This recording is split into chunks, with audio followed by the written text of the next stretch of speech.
23 août 1988.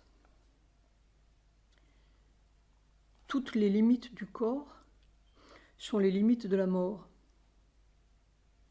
Tous les déchirements, les écrasements et les douleurs sont les déchirements, les écrasements et les douleurs de la mort. Et il faut laisser ce rayon divin, R majuscule, D majuscule, cette puissance, P majuscule, terrible, entre guillemets, mais terrible seulement pour notre système mortel, traverser tout ce mur de mort. Et plus cette puissance s'enfonce là-dedans, plus ça griffe et déchire et agonise. Il faut savoir qui, en italique, est là, et s'accrocher de toutes ses forces à cette seule réalité, en dépit de toutes les déchirures et les agonies et les écrasements. Appeler cette seule réalité qui délivre alors même qu'elle semble écraser et déchirer et faire mourir. C'est cela, mourir en vivant. C'est cela, le spell.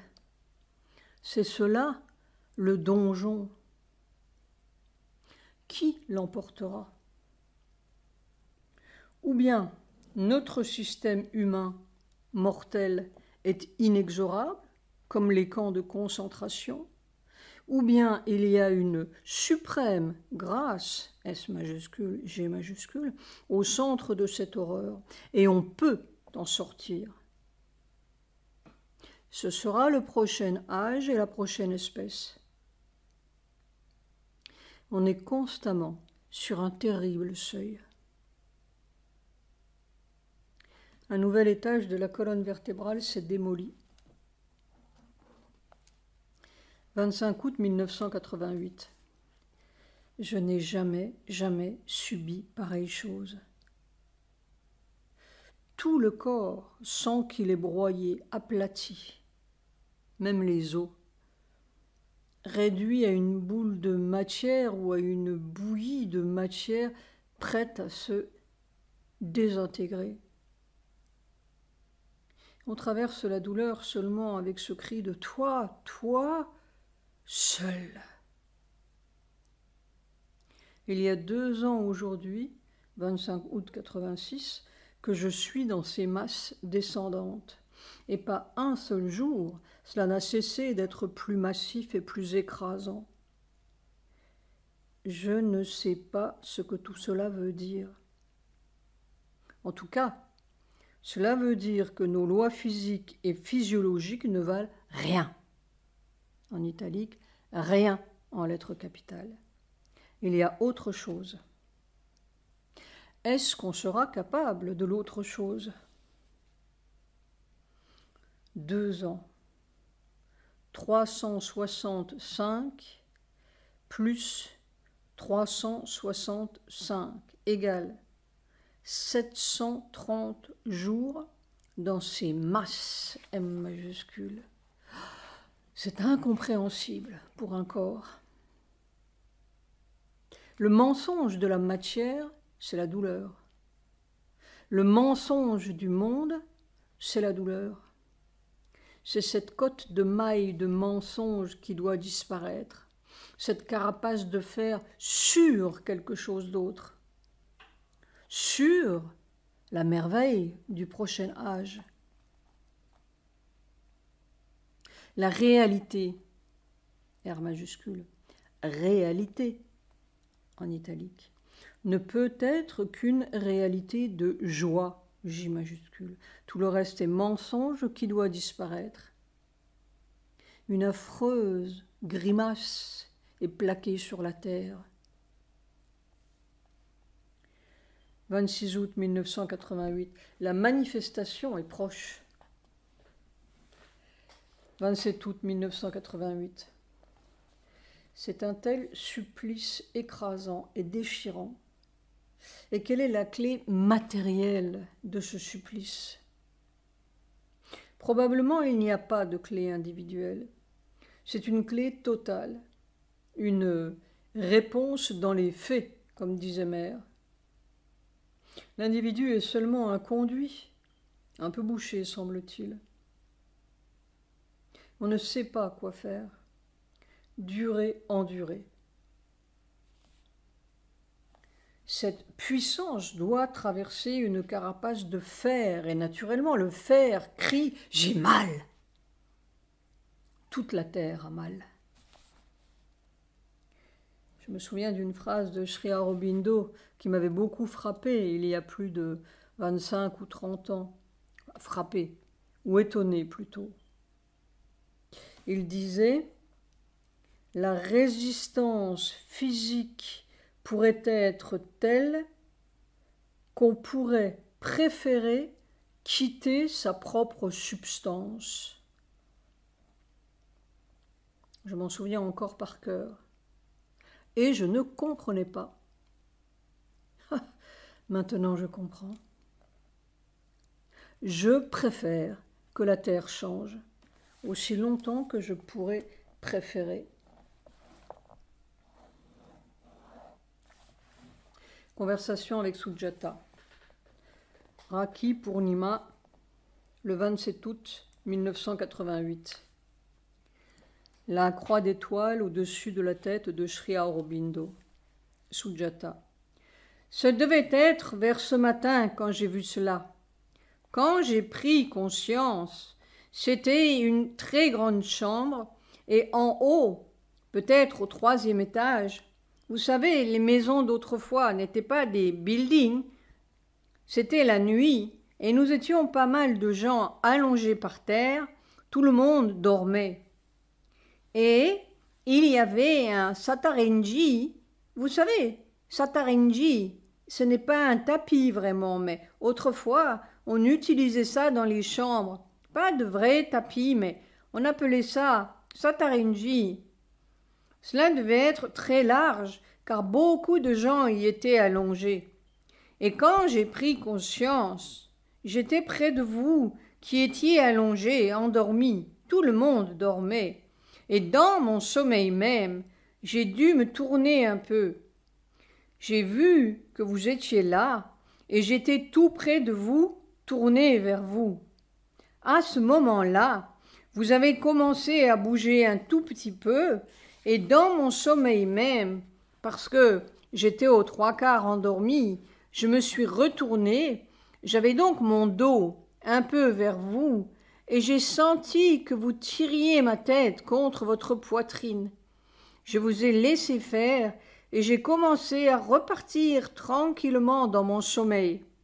À ce moment, vous m'avez dit « Regarde au-dessus de Sri Aurobindo ». Alors j'ai ouvert les yeux, et vous avez continué. Vous m'avez dit « Regarde la formation des étoiles au-dessus de Sri Aurobindo ». J'ai regardé, et en effet, nous étions dans une chambre avec un toit, etc., mais quand même, c'était comme si c'était ouvert tout d'un coup. Et je voyais les étoiles qui brillaient, un peu loin, je dirais. Ça te prend ? Mais tu dis au-dessus de Sri Aurobindo. Oui, mais je n'avais pas la tête tournée vers vous. Je regardais de l'autre côté, vous comprenez, et j'ai regardé. J'ai vu des étoiles, en effet, qui brillaient, mais je n'ai pas vu la tête de Sri Aurobindo. Et encore, vous avez dit, regarde au-dessus de Sri Aurobindo. Alors, je me suis tournée vers vous et, en effet, à ce moment, je ne sais pas comment cela se faisait, parce que le toit était toujours là, mais au-dessus de vous, dans le ciel, il y avait la tête, le buste de Sri Aurobindo que je voyais. Et pas Sri Aurobindo jeune, mais un petit peu comme nous l'avons connu. C'était comme un buste, mais il y avait quand même la majesté et la force, n'est-ce pas ? Je dirais majesté. Et en effet, au-dessus de lui, on voyait des étoiles qui avaient pris la forme presque d'une croix. D'une croix ? Oui, d'une croix. Ça brillait. Il y avait aussi d'autres étoiles, mais il y avait particulièrement comme cela, juste derrière sa tête, on voyait ça. Une croix ? Une croix, c'est ce que j'ai vu. C'était Sri Aurobindo fait de lumière, dans son corps de lumière, ou bien je ne peux pas vous dire, c'est la majesté qui m'a frappé. Sri Aurobindo majestueux. Et je ne l'ai pas vu en entier, c'était le buste que je voyais. Vous parliez de la tête de Sri Aurobindo. Il y avait en effet beaucoup d'étoiles qui brillaient très fort, mais j'ai pensé que ce sur quoi vous vouliez attirer mon attention, c'était cette formation. Une croix. Oui. Silence. C'est curieux. En effet, dans mon sommeil même, j'étais un peu étonné de voir cette formation de croix. Quelle sensation cela te donnait? Rien, j'étais surprise, parce que j'ai vu des formations d'étoiles beaucoup de fois, mais ce n'était jamais comme cela. Et il y avait beaucoup d'étoiles qui brillaient très fort. C'était près de sa tête. Je ne peux pas dire si c'était près, c'était peut-être loin dans le ciel et c'était derrière sa tête. Bon. C'est-à-dire que quand on regardait Sri Aurobindo, on voyait comme cela, plus haut et derrière. Je n'ai pas eu l'impression que c'était si près, que ça touchait sa tête. Oui, mais enfin, c'était là au-dessus ou enfin derrière. Derrière, oui. Peut-être que c'est derrière, j'espère. Je n'ai pas eu l'impression que cela touchait, n'est-ce pas? Qu'est-ce que cela veut dire? Je ne peux pas vous dire. Je vous raconte un peu ce que j'ai vu. Sri Aurobindo a été beaucoup d'avatars, n'est-ce pas? Oui, mais jamais, en lettres capitales, je ne l'ai associé au Christ. Jamais, jamais. Ce sont des mondes presque complètement différents. Sri Aurobindo, à travers toutes ses existences, le suprême, c'est l'Ananda, hein? Oui, oui, oui. Et le Christ, c'est la souffrance, c'est la douleur. Le suprême, c'est la joie. Rien de cet épouvantable christianisme. Enfin, je ne parle pas du christianisme parce que le pauvre Christ, après tout, il n'est pas responsable de cette foutue église. Oui, mais jamais je n'ai associé Sri Aurobindo à... C'est plutôt Paul, Saint Paul, qui a fabriqué cela, mais... Oui, enfin, toute une ribambelle de... Mais Christ lui-même, qu'est-ce qu'on en connaît? Oui, qu'est-ce qu'on en connaît?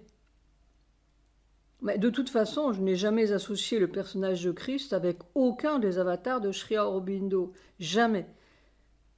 Moi, je fais une parenthèse dans mon expérience que je ne peux pas du tout réfuter. Sri Aurobindo, c'était le Christ. Hein. Voilà, point.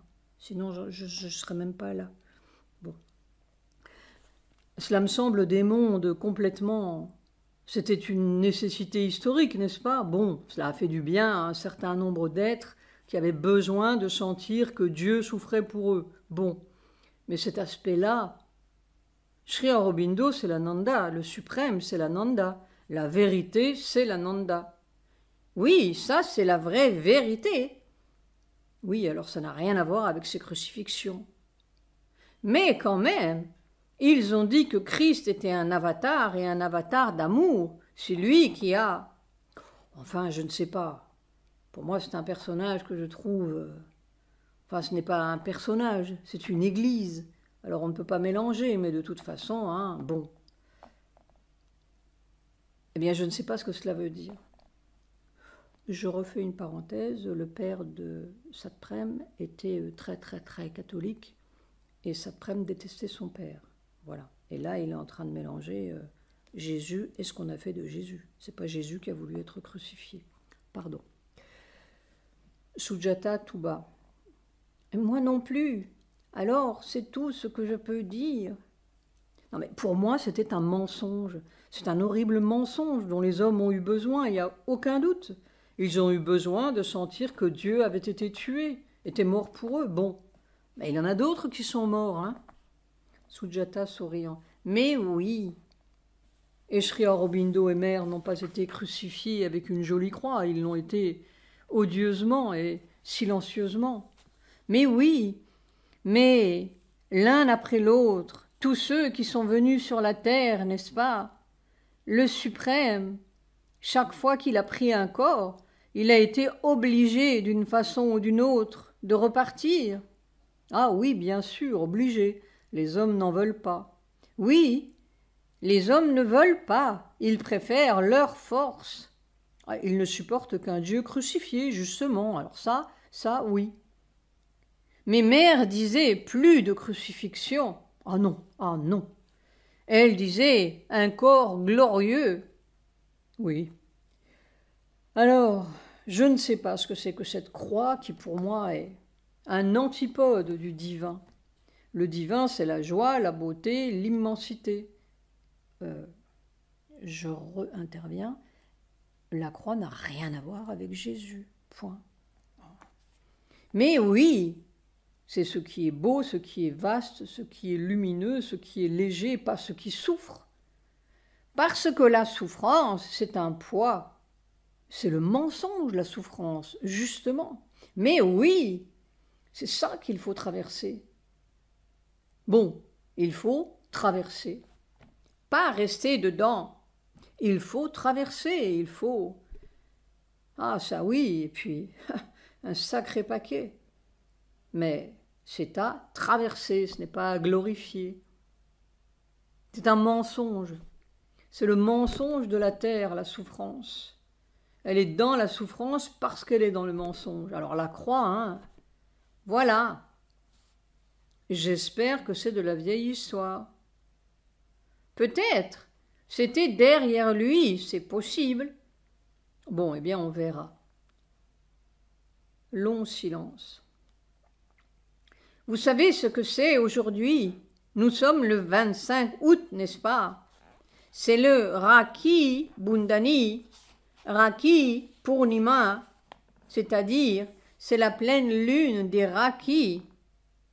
Note de bas de page, fête qui symbolise l'amour, l'affection et le sentiment de fraternité, à l'occasion de laquelle les femmes portent des bracelets en tissu décorés, offrent des bracelets en tissu décorés à leurs frères et amis pour leur porter bonheur. Sujata chante une chanson en bengali sur Rakhi Purnima. 28 août 1988. Envers et contre toute cette torture, le corps répète « C'est toi la réalité, c'est toi la réalité, c'est toi la réalité » en lettres capitales. Il n'y a pas autre chose. La réalité de la matière. Nuit du 28-29 août. Hier, il y a eu beaucoup de souffrance. Et cette nuit, j'ai vu ceci. Voici ce que j'ai noté tout de suite sur un bout de papier. Un sous-sol. Sur une plaque de fer recourbée en un coin, du bitume épais ou goudron ou quoi, pâteux et grumeleux, que j'avais fait chauffer, comme de la lave non incandescente. Je disais à l'ouvrier, entre guillemets, de transporter cela ailleurs, et il allait toucher avec sa main sans se rendre compte. Je lui disais « Attention, c'est chaud !» Dans un autre coin ou contre un mur, des piles de bûches jusqu'au plafond. Dans un autre coin, il y avait un four ou une cheminée, me semble-t-il. Mais j'étais concentré sur ce bitume. Évidemment, c'était une opération, ou peut-être la fin d'une opération. La fin, je ne sais pas, parce qu'il y avait encore ces énormes piles de bûches qui attendaient. Avec beaucoup de sollicitude, S majuscule, on m'a toujours prévenu de chaque stade des opérations, bien que parfois de façon énigmatique, comme cette vision dans la nuit emmurée où je tâtonnais comme un aveugle, toc, toc, toc, en longeant ce mur interminable pour trouver une issue, Il n'y avait pas d'issue. Il fallait traverser le mur. Je me demande si ce bitume, cette substance épaisse et noire, chaude, ce n'est pas ce mur qui commence à fondre. Quand j'y pense, l'ouvrier, entre guillemets, était assez petit par rapport à cette plaque de fer et cet amas de bitume. Mais c'est difficile à évaluer.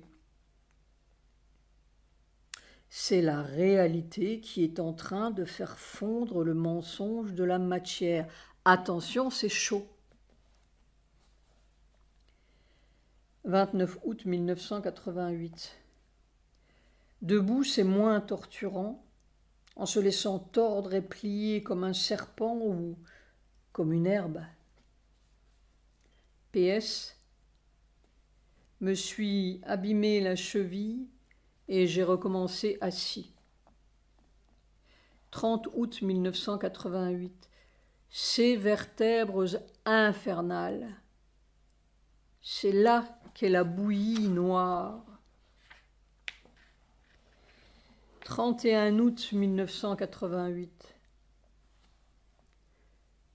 Ce matin, il y a eu une telle souffrance déchirante et écrasante dans mon dos. Ces milliers de fibres musculaires, tendons, ligaments, déchiraient. J'étais désespéré. Je me disais, ce système est inexorable. Puis à midi, tout d'un coup, j'ai pensé, mais ce que l'on a voulu me montrer l'autre jour dans cette vision, ce que cette sollicitude merveilleuse a voulu me montrer, c'est que tout de même, quelque chose fondait, en italique, ce bitume. Ce n'est donc pas inexorable. Il n'y a qu'à continuer jusqu'à ce que ce cruel mensonge, M majuscule, soit dissous.